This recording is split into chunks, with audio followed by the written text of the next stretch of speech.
Bienvenue chez Ruche et Lofer. J'ai le plaisir de vous annoncer la publication de mon ouvrage aux éditions Favre à Lausanne, Meurtre et spoliation d'un collectionneur, l'histoire vraie et tragique de Erich Shlomovitch, un collectionneur juif serbe mort dans l'Holocauste en 1941.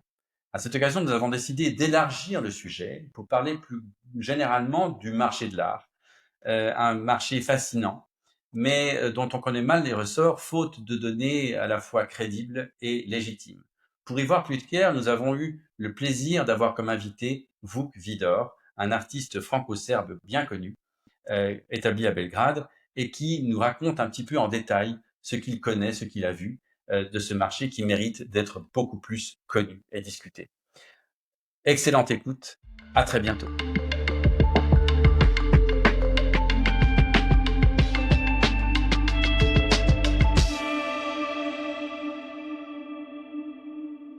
Bonjour et à Jean-Daniel et surtout à notre invité de ce jour, j'ai nommé Vuk Vidor, donc qui nous fait vraiment le plaisir et l'honneur de participer à notre podcast. Vuk, on doit te présenter comme un artiste franco-serbe, c'est-à-dire que tu es d'origine serbe et tu es né ici à Belgrade, mais tu as passé le plus clair de ta vie à Paris où tu as été très actif, mais maintenant tu es aussi actif beaucoup à Belgrade où tu possèdes un magnifique atelier et où tu produis de manière pratiquement industrielle. Je suis très impressionné par ta production. Tu produis vraiment un des artistes les plus disciplinés qui existent. On doit aussi citer que tu es le fils de feu Vladimir Velichkovitch, qui est aussi, comme toi, un artiste franco-serbe, qui est aussi né ici, qui a passé le plus clair de sa vie. Alors lui, je prends vraiment le plus clair de sa vie à Paris, où il a été très, très reconnu, il est encore évidemment. Et je voulais aujourd'hui qu'on parle, grâce à la présence de Vuk, qui est à la fois un artiste, mais qui a aussi ses antennes sur des marchés internationaux, qui connaît beaucoup d'autres artistes et beaucoup d'autres galeristes et collectionneurs. Et c'est une personne bien située pour nous parler de ce qui se passe aujourd'hui sur le marché de l'art. Ça paraît peut-être un petit peu hors de propos que dans ce podcast où on parle surtout d'Ukraine, de Gaza, de Trump et de tout ça, qu'on parle du marché de l'art. Je pense que ça n'est pas hors de propos et je voudrais que ça ne soit pas hors de propos. Je m'explique, je pense que le marché de l'art est un des marchés les plus révélateurs qui soit. C'est un marché qui, très très souvent, anticipe les soubresauts, les montées et les crashs du marché, disons, réel, le marché de Wall Street, le marché des grandes banques, les marchés internationaux. Le marché de l'art anticipe tout ça parce que il est surtout soutenu par des très grandes fortunes euh, complètement globalisées qui se fichent bien de vivre là ou là et qui font des achats qui évidemment sont souvent dictés par l'esthétique et par le désir de posséder quelques œuvres d'art, mais qui sont aussi des marchés particulièrement spéculatifs, étant donné que sur certains marchés de l'art, la valeur des objets achetés peut se multiplier par plusieurs centaines de pourcents en quelques années. Donc c'est un marché particulièrement spéculatif et intéressant pour savoir comment le monde des très riches se porte, quel est son degré de confiance dans les marchés et dans la politique, et qu'est-ce qui se passe à ce niveau de la société qui est connu pour son extrême discrétion et sa globalité, c'est-à-dire le fait que c'est des gens qui, la plupart du temps, échappent aux juridictions nationales, aux fiscs nationaux, etc. Donc, s'intéresser au marché de l'art n'est pas juste s'intéresser à la valeur de tel ou tel artiste ou tel tableau ou quoi que ce soit, c'est s'intéresser à ce qui se passe au fond, au cœur de la matrice économico-politique de notre monde. Donc, on va parler un peu de tout ça parce que il y a une actualité. Il y a une double actualité. Il y en a une qui est toute petite et particulière, et il y en a une qui est beaucoup plus globale. La petite et la particulière, c'est que je viens de publier un bouquin chez l'éditeur suisse Favre, qui est un bouquin, un récit en fait, sur la collection de Erich Shlomovitch, ce qui nous ramène une fois de plus à Belgrade, qui était un collectionneur juif serbe qui est mort dans l'Holocauste en 1941. dont la plupart des tableaux sont aujourd'hui en dépôt au Musée national de Belgrade, mais dont une partie a été vendue à Sotheby's en 2010 pour un montant environ de 24 millions d'euros. Il est très probable que le reste de ces tableaux qui sont au musée de Belgrade passe aussi un jour par les enchères sous la pression des autorités européennes. Ça reste à écrire, je n'en sais rien, je fais des spéculations, mais c'est l'enjeu de ce bouquin, de voir un petit peu ce qui s'est passé de ce point de vue-là. Et puis, ça c'est l'histoire particulière, c'est cette histoire d'un livre qui raconte une histoire qui est à la fois belle, tragique et hélas vraie. Mais il y a aussi une actualité qui est que depuis maintenant 2 ans environ, le marché de l'art n'est pas dans une petite conjoncture un petit peu baissière. On assiste aujourd'hui à un véritable crash de très grande dimension sur le marché de l'art. Toutes les maisons d'enchères importantes, on parle des 4 grandes qui sont Sotheby's, Christie's, Phillips et Bonhams, qui sont toutes des maisons à la base qui étaient anglaises, qui aujourd'hui sont globalisées, qui sont les principaux acteurs du marché de l'art. Toutes ces maisons annoncent des reculs de croissance très importants, des reculs du profit absolument énormes. Toutes les grandes galeries, elles aussi, annoncent qu'elles sont à la peine. Un nombre énorme de galeries moyennes ont simplement mis la clé sous la porte, ainsi qu'un nombre très important de foires. On parle pour l'année dernière de 31 foires d'art qui ont simplement dû mettre la clé sous la porte. Donc, on assiste vraiment à une, vraiment, je sais pas comment on peut appeler ça, enfin, un crash monumental du marché de l'art. Je veux pas sonner ma propre trompette, mais ça fait des années que, et je suis vraiment pas le seul, que j'annonçais ce crash parce qu'on assistait à de tels excès que ce crash était devenu pratiquement. C'est pour ça que tu as fermé ta galerie? Parce que tu avais une galerie, toi. Bien sûr, bien sûr. Non seulement j'ai fermé ma galerie à cause de ça, mais j'en ai fait plusieurs articles dans lesquels j'expliquais pourquoi j'ai fermé ma galerie et pourquoi la fermeture de ma galerie coïncidait avec la fermeture de centaines, de milliers d'autres galeries à travers le monde, chose dont on ne parle pas. On ne parle pas de ces choses-là. Il a été impossible, par exemple, pour ce podcast, de faire participer de vrais galeristes parce que ces gens ne veulent pas parler de ces choses-là. On ne parle pas de la corde dans la maison du pendu et c'est très très difficile en fait d'obtenir quand vous faites des recherches sur Internet, d'obtenir de véritables données chiffrées parce que tout simplement c'est pas que c'est difficile d'en obtenir, ça n'existe pas. Il n'existe pas de données crédibles sur ce qui se passe sur les différents segments du marché de l'art. On a juste en fait des données qui sont plus ou moins crédibles sur uniquement le segment extrêmement supérieur, c'est-à-dire vraiment la croûte des 4-5% supérieurs du marché. Tout ce qui est en dessous, en fait, c'est un continent noir. On ne sait pas ce qui se passe. Donc, j'étais très content que vous participiez à ça parce que vous qui êtes à la fois un artiste, mais c'est aussi quelqu'un qui s'occupe de créer un musée, on peut dire, pour son père, donc qui est à la fois artiste et un peu dealer lui-même et qui connaît bien, enfin, je sais pas comment dire cette chose-là, mais j'aurais voulu que tu nous expliques comment est ta perception de ce point de vue-là sur, on va pas parler du marché belgradois, mais du marché, disons, français et ouest européen. Comme on le disait tout à l'heure avant qu'on se branche, le monde de l'art a changé énormément à partir du moment où les maisons de vente aux enchères ont compris que l'art contemporain était un nouveau territoire à découvrir, à s'accaparer et à développer, puisqu'il y avait beaucoup d'argent à faire. Donc il y avait vraiment un projet financier, économique, spéculatif qui s'est mis en place et changé beaucoup la donne. Euh, comme tout ce genre de projet, à un moment, ça atteint un sommet, puis ça retombe, et puis donc il y a eu plusieurs pics, plusieurs crashs. Euh, la particularité du monde de l'art, c'est que le délit d'initié, comme on le disait tout à l'heure, est pratiquement normal, légal et même conseillé. Sinon, tu navigues un peu dans le brouillard, surtout si tu viens d'arriver dedans. Mais on arrive dire que qu'on a un crash. C'est peut-être en termes de courbe visible, mais je pense plutôt que c'est un reset, si tu veux. Donc, Oui, alors je suis d'accord avec toi. Je pense que c'est un bon mot, oui.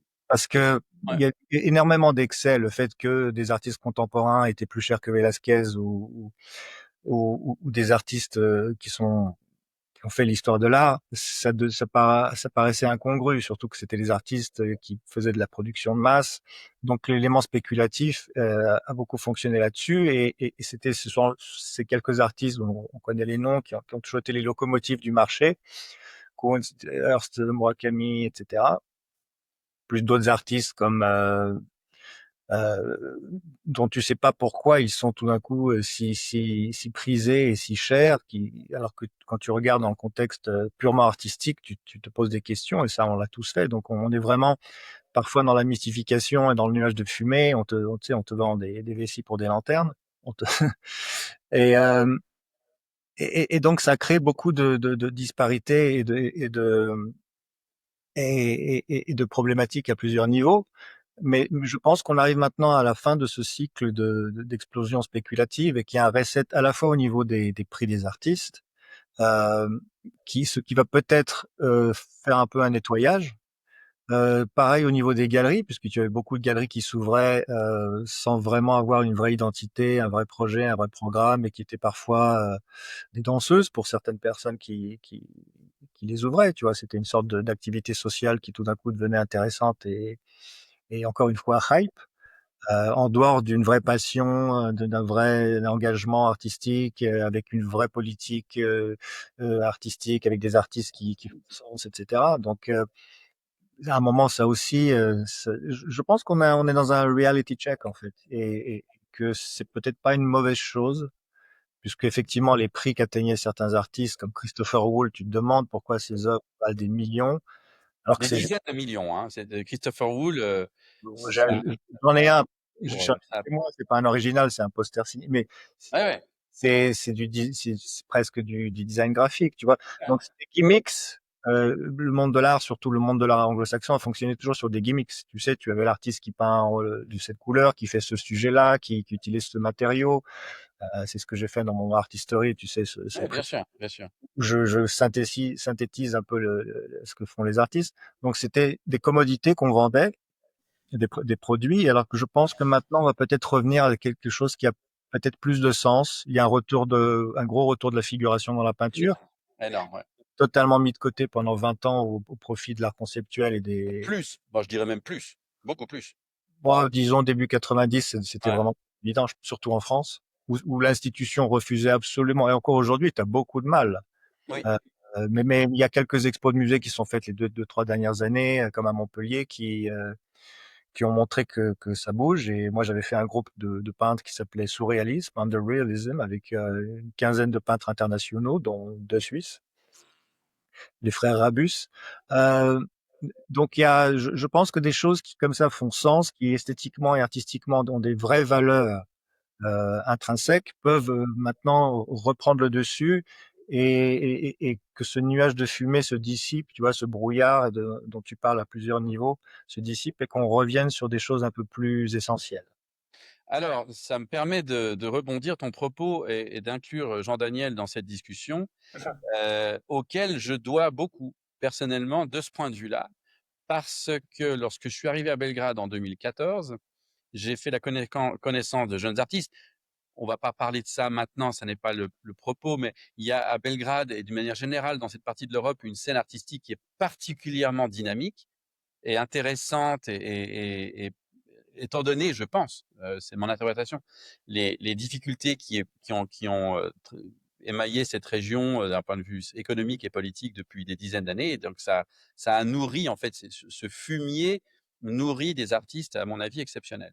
Et lorsque je suis arrivé en 2014, Jean Daniel était ambassadeur de Suisse et je lui ai proposé d'une manière tout à fait informelle en fait de faire une exposition de quelques jeunes artistes que j'avais repérés qui me semblaient particulièrement intéressants. Il s'agissait d'un duo de la ville de Novi Sad, Dragan Bibin et Boris Lukic, qui me semblait intéressant. J'en ai immédiatement dans la seconde dit ah oui, ça c'est une super idée. Et donc la résidence de l'ambassade de Suisse a servi à cette époque pour moi de première galerie. Et il y a eu tout de suite une audience internationale parce que c'était tous les ambassadeurs, tous les hommes d'affaires, etc., qui sont venus. Et j'ai pu, les deux artistes que j'ai montrés sont deux artistes tout à fait figuratifs avec beaucoup, beaucoup de talent, je dirais, technique. Et ça a été pour moi très intéressant de voir que dans un monde de l'art qui est aujourd'hui, qui était encore, hein, il y a 10 ans, a été totalement dominé par le concept, l'abstraction, l'espèce de masturbation cérébrale. Tout d'un coup, j'arrivais avec des tableaux représentatifs, symboliques, mais représentatifs, avec des choses bien faites, de l'huile sur de la toile, des choses vraiment très classiques. Et je me suis rendu compte à quel point le public était demandeur, à quel point tous ces gens tout à fait internationaux, éduqués, ouverts au monde, étaient passionnés. Et voilà. Et Jean Daniel, qui était à l'époque Je me souviens qu'une fois, j'ai réussi à vendre, enfin, tu as réussi à vendre un tableau qui figurait à l'entrée de l'ambassade, absolument, un immense mur, ouais, et il fallait mettre un immense tableau. D'habitude, c'est un tableau d'un peintre suisse du quoi, fin 19e, début 20e, qui présentait évidemment une montagne. et un lac, Ouais, le fameux Niesen, voilà. grande montagne des Bernois. Et puis, on avait mis à la place un tableau que moi j'adore, hein, qui montre une fémène qui est en train de se nettoyer les seins comme ça avec la tête en bas et puis les cheveux après la manifestation, quoi. Il y a marqué Pravda, donc en russe. Et puis elle est en train de nettoyer. C'est un tableau très très grand.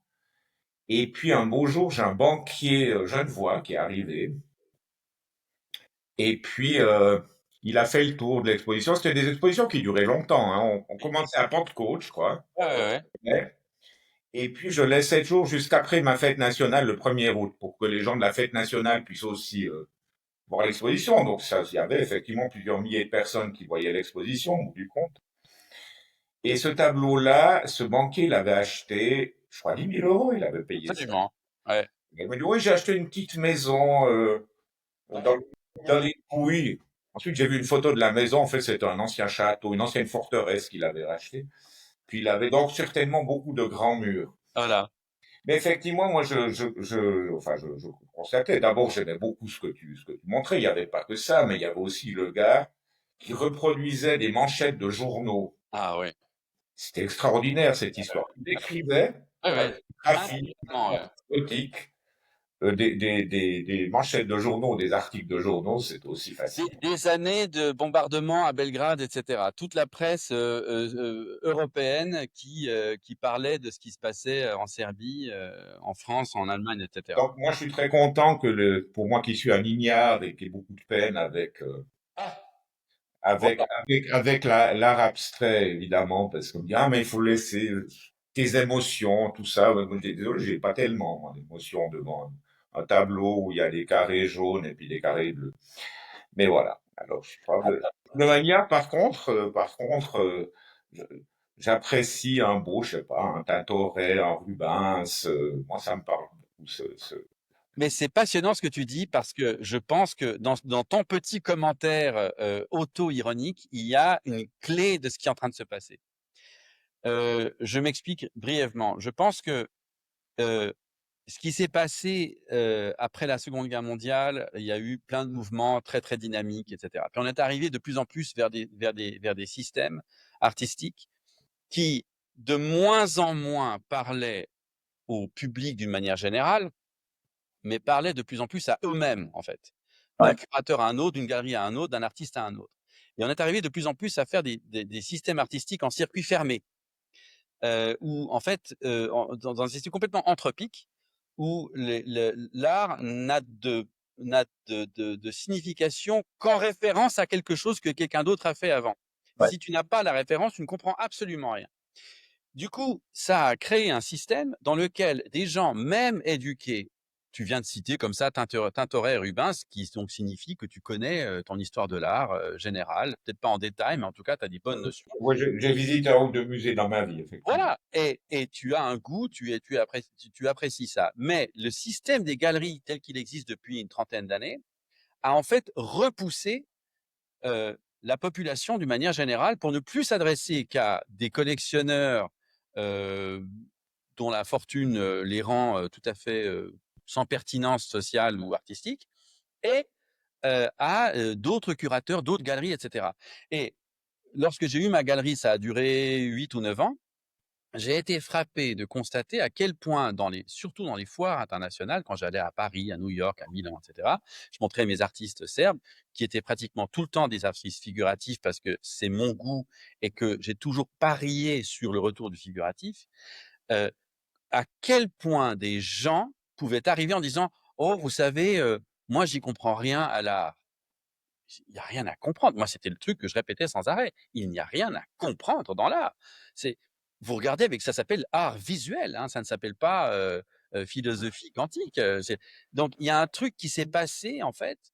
Moi, je pense que c'est une forme d'arrogance, de snobisme du monde des galeries, du monde de l'art, du monde des foires, qui a repoussé, en fait, le public en les vraiment en les insultant. Quand vous entrez dans une galerie à New York et puis qu'on vous dit silence, etc., il faut pas poser de questions, ta gueule, etc. Si tu oses demander le prix, mais tu es vraiment un paysan. Enfin, J'ai une anecdote à ce sujet, si j'ose encore. Après, je vais vous laisser parler. C'était une fois avec Carla Del Ponte. Je pense que beaucoup de nos auditeurs se souviennent de qui était Carla Del Ponte. Alors, une femme très cash, très réaliste, qui, elle, prend pas de gants pour dire ce qu'elle pense, mais qui a un fils qui est dans le domaine des arts. Hein, il était à la fameuse fondation à Arles pendant un moment directeur. Hein. C'est ah quoi? ouais, La famille Hoffman. ah Ouais. ouais, Ouais, Loin. ouais. Ouais. Comment là, le Loin. monde des arts Ouais. à Arles. Hein. Et puis, alors, j'étais avec Carla Del Ponte au Met. Et puis, on arrive devant le fameux, le siège de toilette, là, le cabinet de Dubuffet, oui, qui est au mur, vertical. oui. Et puis, à Carla Del Ponte, alors, c'était une visite privée, puis on avait une curatrice qui nous conduisait, là. Puis, Carla était là, puis elle dit, je sais que je devrais pas dire ça. Mon fils me le dit toujours. Mais franchement, c'est de l'art, ça. Alors, moi, je pense que donc, je pense, comme tu dis, que ça date de bien avant les années 90, que, ma foi, cet art où il fallait avoir des références et puis une conception et puis réfléchir, ça date de bien avant, ça date de quoi? C'est l'entre-deux-guerres ou la fin de la Deuxième Guerre mondiale, où il y a eu, une espèce de déviation de l'art, je dirais, après les impressionnistes peut-être, je sais pas, mais qui ont fait que ça a éloigné l'art, ou en tout cas la peinture, de la plupart des gens qu'on a pris, voilà, qui se sentaient idiots en allant dans une galerie parce qu'ils avaient de la peine à apprécier.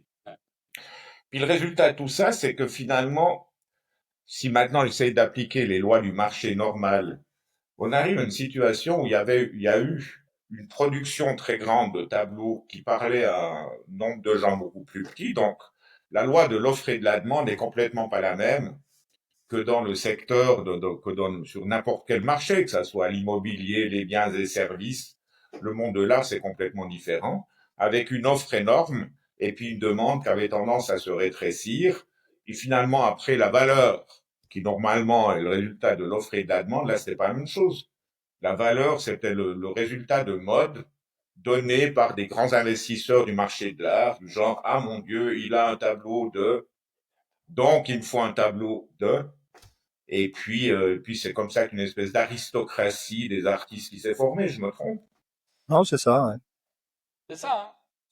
C'est une sorte de jeu. C'est pour ça parfois on voit des artistes tout d'un coup propulsés dans les sommets. Et tu sais pas vraiment pourquoi, parce que l'œuvre en tant que telle euh, n'est pas aussi parlante, puissante, inspirante. Elle est juste. Il y a parfois des choses qui sont pas très, qui sont incompréhensibles, mais volontairement. Mais je pense qu'il y a eu cette scission à un moment. Je regardais une interview de Duchamp où il parlait de comment il avait fonctionné et il y avait cet art qu'il appelait rétinal et que lui il voulait faire un art qui n'était plus rétinal mais plus intellectuel. Et donc ça a ouvert la brèche à des décennies et décennies de formes artistiques où justement il fallait un décodeur, où il fallait un mode d'emploi. Ouais. Et ce qui est insupportable, parce que quand tu as un mode d'emploi pour regarder quelque chose, c'est que ou soit on te prend de haut, soit on pense que tu es idiot, soit que il y a un jeu parfois très pervers. Et c'est là la différence capitale avec la peinture, c'est qu'avec la peinture tu peux pas mentir. Quand tu as une œuvre conceptuelle ou autre qui se base sur une explication et sur des références, parce que c'est effectivement un système autoréférentiel, où plus tu en as, mieux c'est, et où tu peux dire tout et n'importe quoi. C'est pour ça que ça a été une mine d'or pour les historiens d'art et les critiques, c'est que tu pouvais dire tellement de choses sur une œuvre ou un travail qui en soi ne portait pas ses idées de manière très claire et évidente, alors que quand tu es en face d'une peinture ou d'une œuvre plus classique, dans ce sens esthétique, tu peux pas vraiment raconter n'importe quoi. Donc tu dois revenir à des émotions, tu dois revenir à un rapport plus émotionnel, subjectif. Et c'est cette subjectivité qui a été mise de côté. D'ailleurs, tu as un artiste américain qui s'appelle Lawrence Wiener, qui écrit des textes sur les murs conceptuels années 70, qui disait que la subjectivité était fasciste. Et donc, tu as ce genre de propos qui, euh, qui deviennent totalement, qui te contraignent à te mettre dans une position où effectivement, tu as des gens qui disent oui, je ne comprends pas, et tu dois effectivement leur dire de nous, non, il n'y a pas à comprendre, il y a à regarder, à ressentir, c'est la base. Effectivement, quand tu as une phrase sur laquelle il y a marqué I'm crossing a bridge over the sea, et c'est, tu vois, on te dit que voilà, ça veut dire plein d'autres choses. Oui, ok. Donc, moi, je suis né dans le monde de l'art. J'en ai vu tellement des expos, des biennales, des musées. Euh, donc, tu as un radar qui se développe et puis tu as un goût personnel. Mais je pense que ce reset un peu est en train effectivement de se remettre en place. Et c'est Est-ce que c'est un reset, si je peux poser une question, ou est-ce que c'est l'explosion d'une bulle spéculative? ça va ensemble, je pense. Ça va Ouais, ensemble. c'est un accompagnement des 2. Je pense, tu parlais de système autoréférentiel. C'est un terme que j'aime bien parce qu'en fait, ça évoque l'idée que pendant des années, la scène artistique, heu, la question de la sélection était extrêmement importante. Il faut pas donner l'impression qu'il y a plus d'artistes ou qu'il y a pas d'art. Non. Les artistes existent toujours. Ce qui est intéressant, c'est comment est-ce qu'on les sélectionne et qui est promu, qui est sélectionné et qui est valorisé sur le marché. C'est ça qui est intéressant. Parce que de tout temps, il y a des artistes extraordinaires qui sont, qui produisent des choses. Bon. Ouais, puis l'autre question qui m'intéresse, c'est qui est-ce qui décide? Ah, alors voilà. Mais juste pour revenir sur cette histoire de autoréférentiel, on a favorisé pendant des années un art, qui finalement, alors moi je l'ai finalement violemment rejeté, où en fait, quand tu rentres dans la pièce où il est exposé, un musée, une galerie, tu dois commencer par lire, Ouais. l'explicatif. Bon, moi j'ai dit ça fait un moment que j'ai dit: «Si c'est la condition sine qua non pour pouvoir lire cette œuvre, je la refuse. Je ne veux pas». Parce que ça veut dire par définition qu'on est dans un système autoréférentiel et qu'on exige de moi que j'accorde de la valeur à une référence, qui pour moi n'a pas forcément de la valeur. Et en fait, c'est comme un billet d'argent, en fait. Un billet d'argent, quelle que soit la monnaie en cause, eh ben, il repose sur un consensus. On est tous d'accord que cet argent-là vaut telle somme avec laquelle je vais pouvoir acheter ceci et cela. À partir du moment où le consensus n'est pas le bon, enfin, où on n'est pas d'accord, on rentre dans des inflations épouvantables, des crashs, et cetera. Et je pense que c'est ce qui s'est passé aujourd'hui. On arrive dans un système où on dit: «Mais vous dites que ça vaut tant, mais je suis pas d'accord». Pour Tu parlais tout à l'heure des grands artistes, on peut parler de Damien Hirst, l'anglais, qui s'est rendu célèbre, il y a dans les années 90 avec ses animaux, dans du formol, et qui ensuite a fait plein d'autres choses. Heu, Sa valeur depuis 10 ans sur le marché s'est réduite de plus de 80. Il y a énormément d'artistes comme ça qui ont connu un hype extraordinaire pendant plusieurs années et qui tout d'un coup se sont effondrés. Mais de cela, on ne parle pas. On ne parle que de la courbe ascendante. On ne parle jamais de la courbe descendante. Et ça, c'est tout à fait, symptomatique, et ça me permet si vous êtes d'accord, je voudrais qu'on, tout en restant dans le monde de l'art, parler de qu'est-ce que ça révèle aujourd'hui? On est en 2025. On est dans une année qui, tous les jours, nous demande de réimaginer le monde. Tellement de trucs se passent. Trump, l'Ukraine, Gaza, le pape, la Chine, voilà, ça n'arrête pas. Et est-ce que on n'est pas aujourd'hui, à travers le monde de l'art, en train d'observer un mouvement en fait de panique, de sidération devant ce qui se passe, où les gens n'osent plus rien faire, y compris acheter de l'art. Mm. Je sais pas, il y a toujours deux vitesses dans le monde de l'art. T'as les artistes qui sentent le monde et qui essaient de le transgresser, de le transformer, de le représenter à leur manière.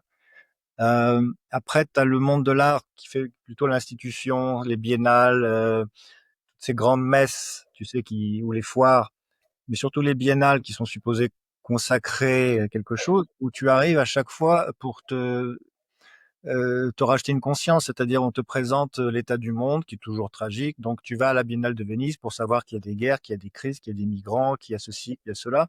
Et donc on rentre dans ce système où il y a une sorte de ce que les Américains appellent le virtue signaling et donc tu vois tu montres ta vertu en montrant les malheurs du monde tout en sachant que c'est pour un milieu extrêmement précis, bien plutôt bien portant.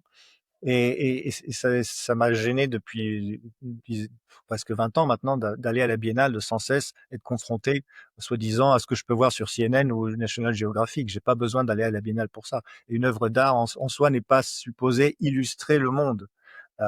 C'est trop facile. Surtout toujours sous une même focale, avec une même perspective et avec un même discours qui est toujours le Ouais, même. de Et dénonciation, de ouais, conscientisation. et c'est vraiment, regardez, je sais que le monde est en crise et donc voilà, je suis vertueux, je suis un artiste engagé. Tout ça, c'est beaucoup de blabla et souvent, ça produit pas de l'art intéressant. Une Donc, bonne idée ne produit pas du bon art, comme une idée vertueuse ne produit pas du bon art non plus. Tu peux donc être tu es comme des proches qui se disaient, contrairement aux artistes engagés, tu es un artiste dégagé. pas dégagé. Moi, je regarde les choses en zoom in, zoom out, tu vois, et puis j'essaie de faire ça à ma manière. Comme je fais pas que de la peinture, parfois je fais des choses qui sont un peu plus des installations où je parle du monde et des situations. Mais j'ai toujours cette gêne, qui a même un rejet par rapport à ce truc qu'on nous sert d'un côté, comme tu vois, ce monde de l'art vertueux qui est en fait toujours un monde qui est à gauche et qui est en fait racheté par des gens qui sont principalement des gros capitalistes de droite. Bien Donc, sûr. et donc tu as sans cesse cette hypocrisie permanente qui est entretenue et, et je pense qu'à un moment tout ça, ça va dégager parce que les artistes, Alors, moi, j'ai une question à vous. Est-ce que, est-ce que Banksy, pour toi, fait partie de ces gens vertueux qui t'agacent? non, parce qu'il le fait avec beaucoup d'humour. Il a aucune prétention je pense que ça lui est tombé un peu sur la gueule, son succès. À mon avis, comme c'est quelqu'un qui vient du street art et qu'ils sont en général et dans l'anonymat et dans l'action et pas nécessairement intéressé par le monde de l'art classique, c'est-à-dire le nom qui lui-même devient un label, qui devient monétisable. Euh, je pense qu'il a fait des installations qui parfois sont beaucoup plus intéressantes que ce que font certains artistes comme Ai Weiwei, qui se représente comme un artiste engagé, victime d'un système, alors qu'il est issu du système. Son père était quand même le poète favori de Mao, même si c'est peut-être fait ostraciser après. Mais bon, euh, cette présentation d'un art engagé comme étant vertueux où les collectionneurs s'achètent cette bonne conscience en mettant des millions pour s'acheter une merde conceptuelle. Banksy, ça lui est un peu arrivé par hasard et puis il en profite et puis il joue avec. C'est un peu différent. Je pense qu'il est hors du monde de l'art, même s'il est dedans maintenant, puisque les gens ont compris qu'ils pouvaient faire de l'argent dessus. Non, puis je trouve que Banksy, c'est peut-être un de ceux qui a réussi à vraiment démocratiser son art dans le sens à le rendre, quoi, à lui donner beaucoup d'impact sur certaines choses. Moi, je me souviens d'une œuvre de Banksy qui était apparue une nuit sur un mur à Bethléem, donc le fameux mur de séparation entre Bethléem et Jérusalem, où donc c'est des grandes plaques de 6 mètres de haut ou 8 mètres de béton, puis il y en a une qui est un petit peu disjointe. Et il a fait deux angelots de chaque côté qui tiraient, comme Ouais. si c'était eux qui avaient essayé d'enlever les trucs de béton. Et ça apparaît une nuit, le lendemain matin, tout le monde voit ça et tout le monde comprend. Hein. ce que ça veut dire l'effort pour rechercher l'ouverture, la liberté, le soleil. Et ça a un impact. Tout le monde comprend. Il n'y a pas besoin de réfléchir une seconde. C'est peut-être ça qui me venait à l'esprit quand vous parlez de ça, cette espèce d'aristocratie de l'art, à la fois les acheteurs et les artistes. Moi, c'est quelque chose qui me choque ici quand je vais voir des gens dans leurs appartements, puis c'est de la classe moyenne, parfois classe moyenne supérieure. Ça devrait être des candidats qui ont envie d'avoir des belles œuvres un peu contemporaines.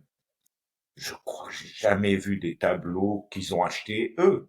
Ils ont peut-être hérité de leurs parents, mais finalement, il y a très peu d'intérêt, moi je vois, hein, dans une grande partie de la population, même des gens qui ont les moyens de payer 20 ou 30 000 francs une œuvre d'art, il y a pas d'intérêt parce que je crois qu'ils ont perdu. Ils n'ont pas de référentiel du tout. Ouais, Il y a un référentiel, il y a un référentiel qui serait un référentiel, disons, de la société. alors ce que tu dis est profondément vrai et c'est aussi, c'est très triste, mais c'est tout à fait vrai.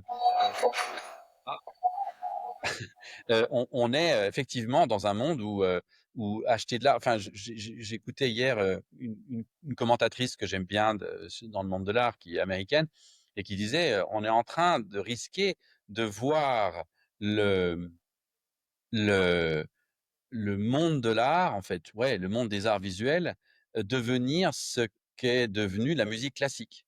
C'est-à-dire un truc réservé à une petite élite qui se le transmet de père en fils, mais voilà, d'une manière très diligente et soigneuse, mais sans vraiment de passion aujourd'hui, quoi. Et c'est vrai qu'aujourd'hui, moi, je vois quand je vais, comme exactement comme Jean Daniel, quand je vais voir des gens, les gens n'achètent plus en fait. Alors moi, je connais beaucoup de gens qui aiment ça, mais c'est devenu une minorité infime, quoi.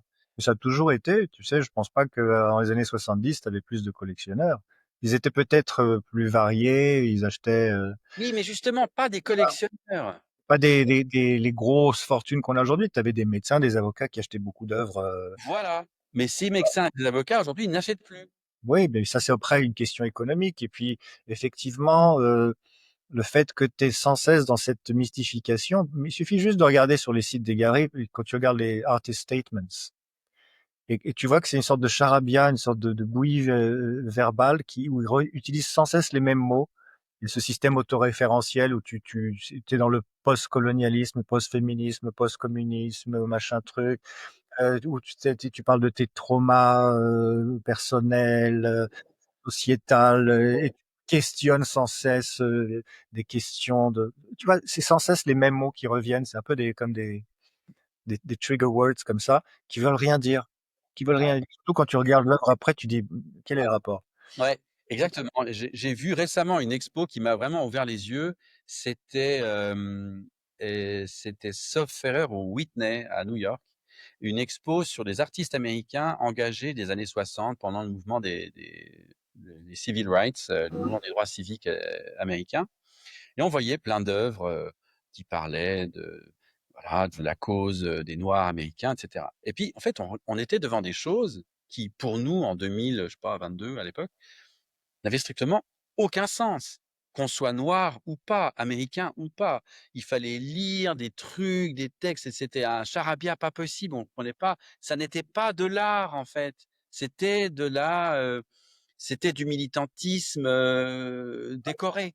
Ouais, Et c'est ça qui se passe quand tu introduis des notions de politique politicienne immédiate dans l'art.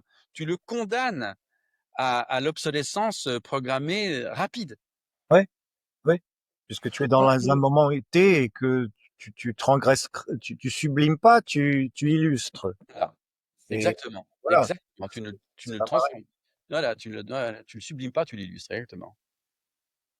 Bon. Jean-Daniel, tu voulais dire un truc? Oui, je sais pas si je sais pas si c'est adapté à la Hein? dynamique de la conversation, mais ça me rappelle un truc qui me fait dire que finalement chaque époque a ses codes. Et puis si tu connais les codes de l'époque, alors là, fallait connaître les codes de la lutte pour les droits civiques. Mais je me souviens de ce tableau extraordinaire que j'avais vu en 1994 au musée Czartoryski à Cracovie, dans une salle mal éclairée, posée sur un chevalet, Ah, avec une babouchka qui dormait dans un coin, personne dans ce musée sombre le soir. C'était Léonard de Vinci qui s'appelle la dame à l'hermine. un tableau extraordinaire qu'on peut évidemment plus voir un tableau de cette qualité dans des conditions pareilles aujourd'hui. Et puis, ensuite, j'étais avec une énarque normale sup, enfin une de ces françaises qui sait tout sur tout, Ouais. et puis qui m'a expliqué Résultat. qu'il y avait toutes sortes de codes dans ce tableau, y compris le type de voile qu'elle portait sur la tête, qui signifie qu'elle était encore vierge, mais que l'hermine représentant la pureté, que la question... Enfin, il y avait donc une manière de lire ce tableau au-delà de l'impact direct que tu as quand tu vois ça avec l'attitude de la personne, de la jeune femme, l'attitude de l'animal, mais au-delà de ça, il y avait aussi toute une série de codes, puis en plus que c'était l'amante de je sais plus quel comte, probablement florentin, qu'il y avait toute une histoire là derrière que tu comprends pas si t'as pas les codes, puis si t'as pas une explication. Donc, je veux dire, c'est pas typique d'aujourd'hui ou d'un moment de la société, ça. Il y a toujours eu des codes qui te permettent d'aller plus loin dans la compréhension, puis qui rendent le tableau, grâce à cette imagination, au narratif, Oui, mais, tableau des fois qui va beaucoup plus loin que simplement mais l'émotion.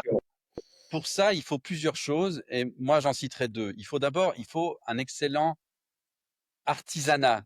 Il faut quelqu'un qui sache peindre, qui connaisse les proportions, qui a un usage des couleurs qui lui est personnel, qui a vraiment une maîtrise technique profonde et qui sait ce qu'il veut dire d'une manière technique.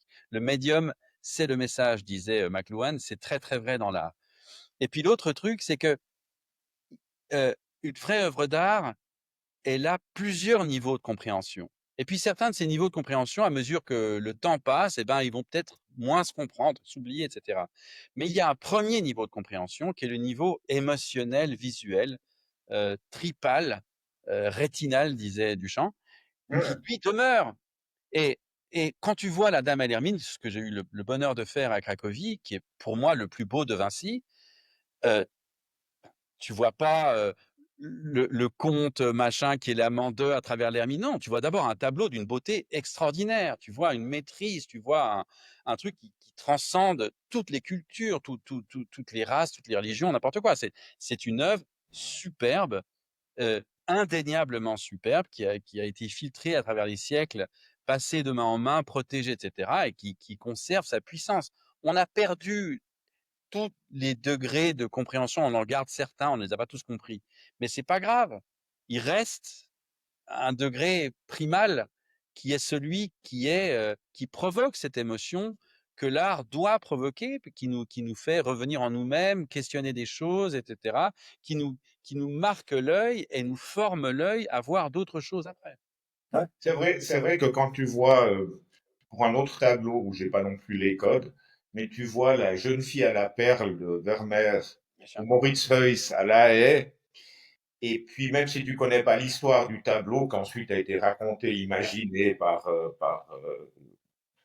Tracy Chevalier, puis par Scarlett Johansson dans un film, mais même si tu connais pas toute cette histoire, tu imagines ta propre histoire, parce que tu es touché émotionnellement, et puis tout d'un coup, il y a une histoire qui te vient, puis tu imagines qui peut être cette jeune femme, quelle peut être la relation avec le peintre et tout ça. Et je crois que c'est ça, cette émotion qui provoque ensuite presque des fantasmes, des fantaisies Ah, et une histoire. Voilà, ça te raconte une histoire, un tableau. ah, Ça provoque une histoire. C'est un livre. Ça peut, faut pas dire il y a que la peinture, il y a aussi des œuvres contemporaines qui utilisent d'autres médiums, qui sont capables aussi ah oui, oui, oui. de te provoquer, de t'inspirer dans quelque chose. Mais il faut qu'il y ait quelque chose il faut qu'il y ait une proposition, il faut qu'il y ait une sublimation, il faut qu'il y ait une idée esthétique, il faut qu'il y ait quelque chose de plastique auquel tu te confrontes. L'idée seule ne suffit pas. Et l'idée ou le discours qui est comme une sorte de béquille à une œuvre bancale et qui est supposé la valider, euh, c'est pas suffisant. Il y a beaucoup d'art qui aujourd'hui est considéré comme emblématique, qui a besoin souvent de cette béquille, Ouais. contexte. Et moi, tu vois, il y a des artistes qui sont adulés, respectés en France ou ailleurs. Et à un moment, quand ils ne seront plus là et que leur discours ne sera plus là et que tu seras confronté juste avec leur œuvre, ça Ça va, veut dire grand-chose, ouais. ça, Ouais, ça- ouais, ça- et je veux surtout pas donner l'idée que, ni toi, ni moi, ni personne, ici ne sommes, vent debout contre, l'art contemporain. D'ailleurs, non, non. l'art contemporain, Jerry Saltz, le critique d'art new-yorkais, récemment dans une conférence disait quelque chose qui m'a plu. Il disait: «On parle d'art contemporain pour parler de ce qui se passe aujourd'hui. Mais au fond, est-ce que c'est encore un terme, qui a, de la valeur?» Sachant qu'aujourd'hui, tous les médias coexistent, Ouais. tous les mouvements artistiques coexistent, toutes les provenances géographiques coexistent, tous les âges coexistent. On redécouvre, soi-disant, pour des raisons souvent assez cyniques, des artistes qui ont passé 80 ans. On en promeut qui ont à peine 20 ans. Hem Et au fond, ben, on peut se dire, ben, art contemporain, ça veut plus dire grand-chose, surtout quand tu vois ce qui se passe aujourd'hui, et je pense que ça, c'était annonciateur de ce qui est en train de se passer.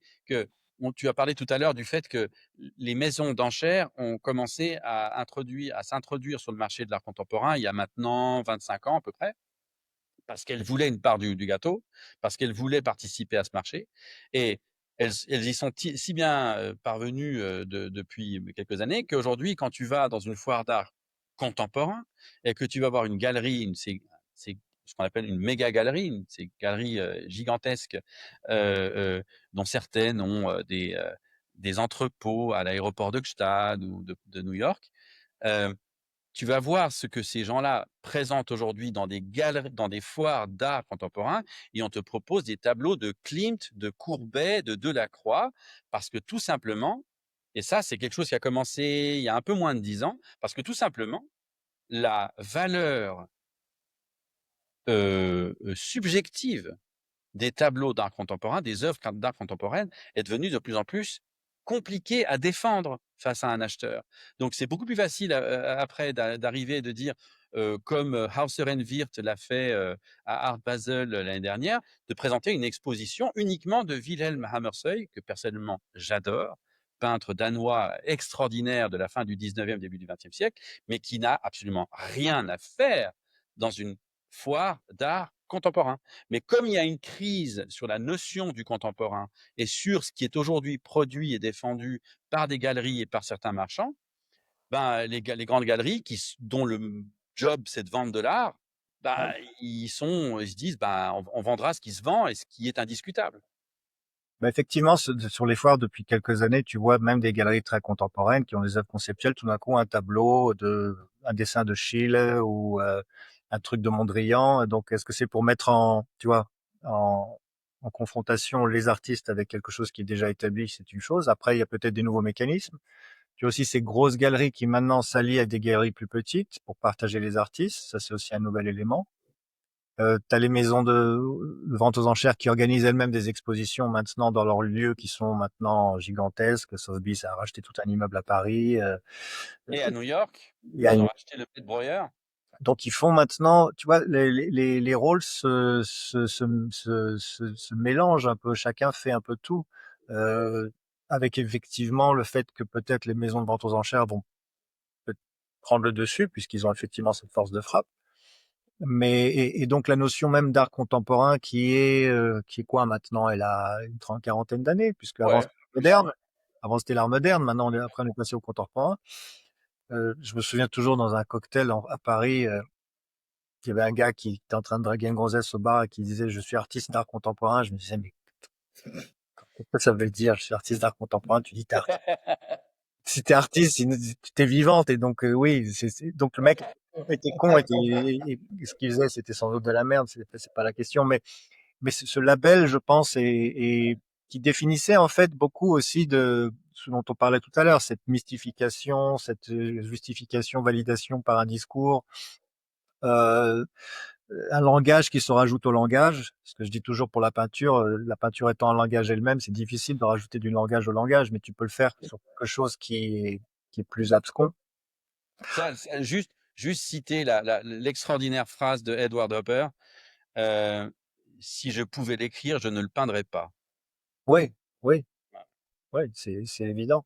Donc, effectivement, les cartes sont en train d'être redistribuées. Le jeu change tu vois, il y a de nouvelles règles, il y a de nouveaux joueurs.